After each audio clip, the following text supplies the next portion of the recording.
Walton, and this is Norma Walton Talks. Today on Norma Walton Talks, I'll be discussing how to save money by sharing your space.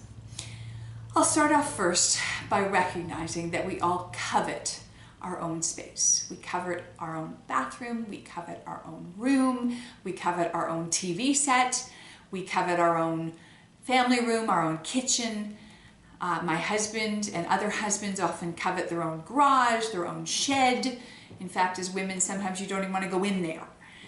But that desire for your own, exclusive of anyone else, is sometimes costing you money. And if you can get your head around the concept that you may be able to share your space and thus generate some money from it, it can be quite lucrative. I know a fellow who's quite industrious, and he saved some money in his early 20s. And he had enough money as a down payment for a house in Barrie. So he bought the house in Barrie. He lived in the basement, which is an interesting choice, and rented out the upper levels of the house. He did that for 5 years, and he commuted into the city of Toronto to work all 5 of those years.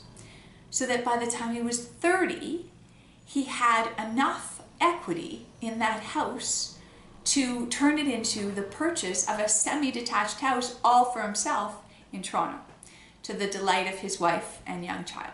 So that to me is the perfect example of someone who was willing to share his space. And we know he didn't want to live in the basement, but he was willing to live in the basement with the objective of generating money that would enable him down the road to have something that he couldn't afford otherwise. And that's an example of sharing your space for your benefit. When you think about your sharing of space, Toronto is a big city, Bracebridge is a small city, small town. Both of those places desperately need rental accommodation. So no matter where you are, in most places there's a lack of good rental housing. And if it's good, it's not affordable. So with that in mind, if you look at your space, you want to start to think about, what could I share that would enable me to generate some income from my real estate or from my space? And there's lots of methods to do that. One is AirBnB. So our family has had experience with AirBnB. For the last 3 years, we've spent the month of August up in Muskoka, and Muskoka is a pricey place. So in order to afford that, we've rented out our house in Toronto for the month of August. And you think to yourself, well, Muskoka sounds a lot better than Toronto in the summer. At least that's what I thought. But surprisingly, there's lots of people who want to get married in the city in Toronto and who need a house to accommodate their family. So while we're up in Muskoka canoeing the Muskoka River with the 4 kids, they're in Toronto enjoying our house, loving our backyard with their wedding party. So it's a win-win, and it allows us to be where we want to be while sharing our space to afford it. So that's an example of sharing your space and making some money in the process. Another example is international student placement. My girlfriend used to run, or her husband used to run, an international student placement business. And they're always looking for Canadian host families to bring in students, welcome them, introduce them to Canadian culture, feed them, and drive them around a little bit.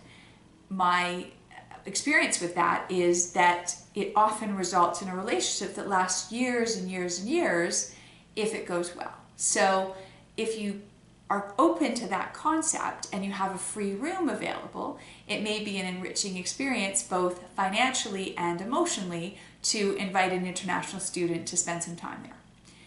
The other example of that is that same girlfriend of mine in college. In order to afford university, she and 5 other girls shared a 1-bathroom small house.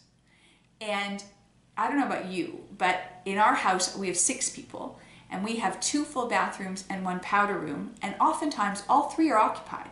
So I don't know how she did it, but necessity is the mother of invention, I guess. And I believe at times the girls would have boyfriends over as well. So there may have been 12 people in the house with one bathroom. But she did it because it enabled her to afford to go to university and save on her accommodation costs. That's the concept. Share your space, make a bit of money from your space. Yes, you lose some privacy, but you gain financially and sometimes emotionally. Those 6 girls recently got together for their 30th anniversary of when they lived there, and now all of them have their own bathrooms.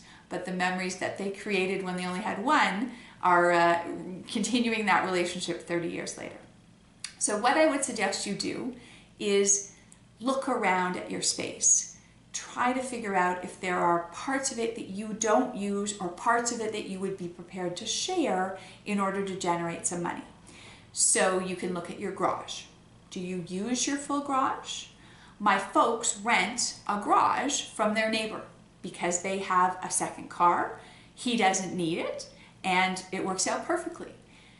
There are storage units or storage sheds that you could rent out. So if you have a shed in the backyard that you could clear out, you might find somebody in Toronto to pay $100 a month just to put all their stuff in your shed. You could think about a room, like we talked about with the international students, or your basement. If you wanted to renovate your basement and turn it into a basement apartment, you could rent that out. There's all sorts of combinations of how to share your space, including Airbnb, that you may want to look at. Because again, the objective in sharing space is allowing you, like my friend who had the Berry house, allowing you 5 or 10 years from now to afford something that you couldn't afford otherwise. This is Norma Walton Talks. I would love for you to talk back.